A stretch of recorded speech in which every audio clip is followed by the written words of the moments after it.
The rough ride for Starbucks may be coming to an end. When Starbucks comes out with third-quarter earnings today, some people will be focusing on same-store sales. Markets reporter Andy Cinco has been following that for us. Andy? Yeah, Peter, it certainly has been a rough ride for Starbucks over the last couple of years. People have been trading down and cutting back on their coffee consumption, and that's really taken a bite out of same-store sales at Starbucks. We compiled the data for you so you could see how that has happened here. Starbucks and McDonald's were pretty much neck and neck starting in 2006, but by the beginning of 2008, Starbucks started to plunge, eventually posting an 8% decline in same-store sales, while its newest rival, McDonald's, continued to grow, never really seeing much of a bump in the road on their side.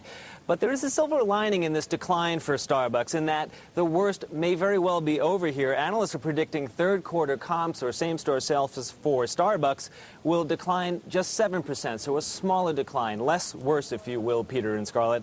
And the longer-term view is even rosier here. The RBC Capital's Larry Miller looking out to next year, is predicting that same-store sales could begin to grow again to the tune of 2%.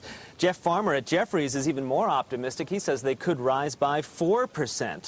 As for today's after-the-bell earnings, perhaps signs of a turnaround there as well. Analysts surveyed by Bloomberg see Starbucks earnings per share soaring 47% to 19 cents a share. That, of course, all due to cost-cutting and closing stores.